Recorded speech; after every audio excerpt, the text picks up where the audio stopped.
Hey, what's up guys? My name's Luke, and once again welcome back to my YouTube channel. Today we're here in Revenue to the Coast of the Hunter Call of the Wild talking about the whitetail grind today, and we're going to be talking about what is going to ruin your grind, some of the things you should not be doing while grinding. Now I am still in the process of finding all of my whitetail drink zones, setting up with tents and tripods so that way I can continue doing my grind. Alrighty folks, so hopping right in, the very first thing that's going to ruin your grind is the scope that you're using. Now, many people tend to think that the Argus is the best scope in the game, considering the fact it's the most expensive and has the highest zoom, but it really isn't. It has an absolutely terrible viewing perspective.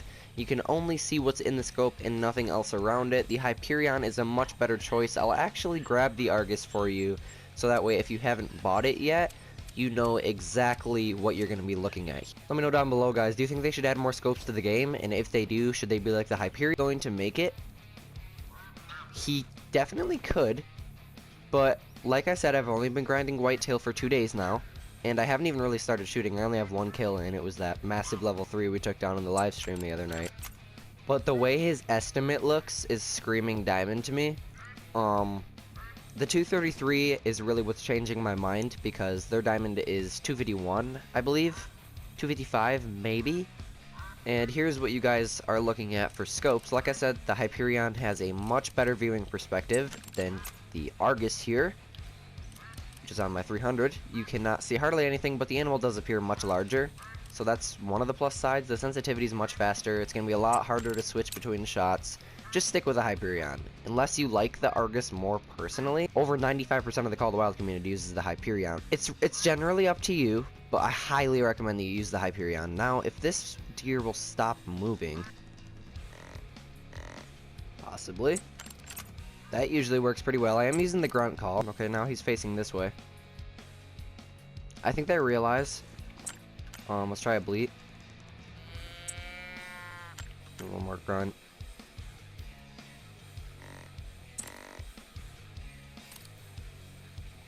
Alright, they're moving now. Okay. Now, I'm going to pray that this is a diamond. I'm not sure yet. How far away is he? We can probably take this shot. Yes, that was a good shot for sure. Okay, that was perfect. Let's go get him. I just realized I do have the Labrador DLC on me, unfortunately. So I'm not going to be able to use my dog to track him. But I don't think he should have ran that far at all. No, he did not. That was a vital organ hit, so the only thing that's going to keep him from being diamond is his score now. I definitely think he's wide enough. I don't know about the tines, though. If it was a red deer, I can tell you right now. A gold 239.43. So he actually scored bottom of his estimate, but he's still in a really nice trophy. Second thing that is going to absolutely screw up your grind is improper tent and tripod placement, and I'm going to use this setup as an example right here. You can see we have an outpost which I could probably use to get to this zone if I really wanted to, but I'm going to abuse the effect of placing a tent on top of a zone. Basically what this means is if the tent is within 30 meters of the zone, when you fast travel to this tent, and you can see as soon as we spawn in, there is no deer here. That is because they're not spawned in yet, and we're actually right on top of them right now. Now this gives us a perfect view of the zone directly across. I believe it is past their time now. It's 9:32, so probably just getting ready to leave.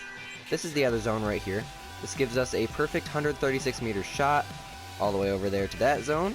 Once we shoot that zone, those deer will be dead and the rest of the herd will be spooked, so we can fast travel to this tent, which isn't in 30 meters of this zone, so we always have to spawn to the tent that's closest to the zone first.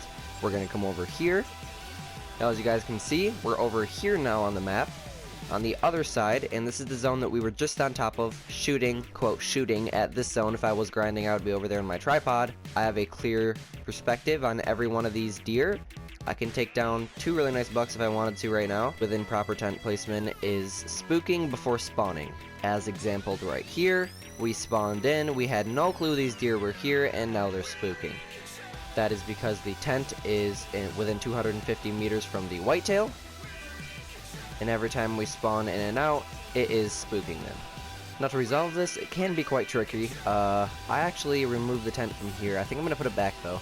Separate idea, and that idea did not turn out very well because I was not using my brain properly. Now I did move this tent up here. I'm not sure if it's going to spook this zone when I spawn in though.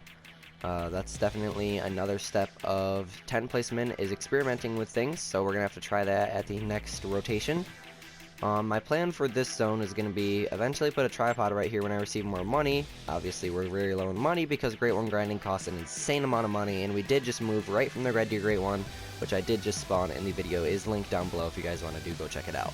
Anyways, I'm going to put a tripod right here, tent down here for claiming, and then that should be it for the rest of this zone. Now we're going to be talking about herd management and why it is actually essential. Herd management, if you don't know what it is basically shooting mid-level animals for spawning diamonds, eventually for spawning rares and / or great ones. Now the way that you do this is by shooting a bunch of mid-level animals. For example, whitetails mid-level would be 2, so I'm only shooting the level 2s and above, and leaving all of the small level 1s and females obviously. What this is going to do is fill up all the zones that you don't hunt very much with, which we're going to talk about more in the feature here.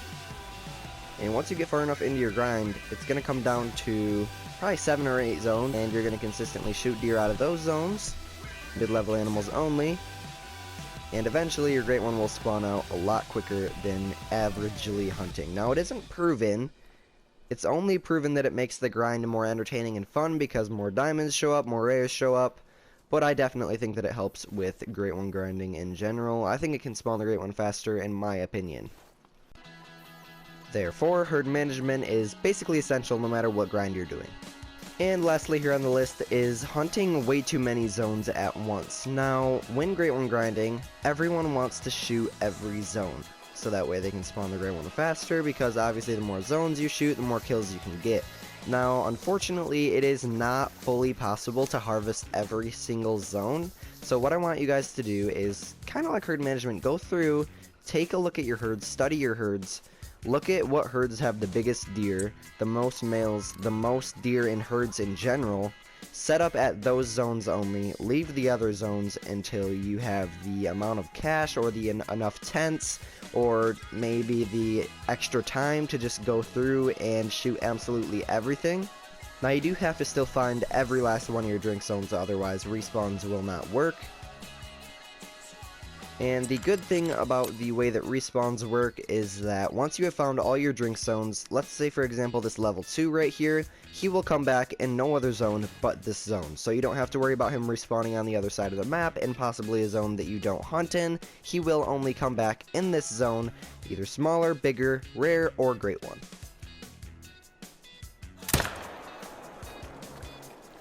We dropped him. Again, tent placement definitely helps, and the amount of pressure I have there is because I don't have any tripods set up yet. So we can just fast travel right over here and mark wherever he was standing. Must be right there. And we just took down this whitetail in like a 75-second radius.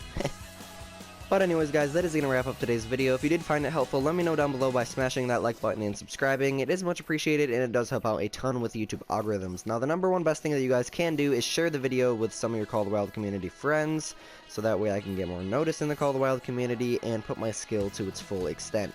Thank you guys so much for being here, and we'll see you in the next Squidster video.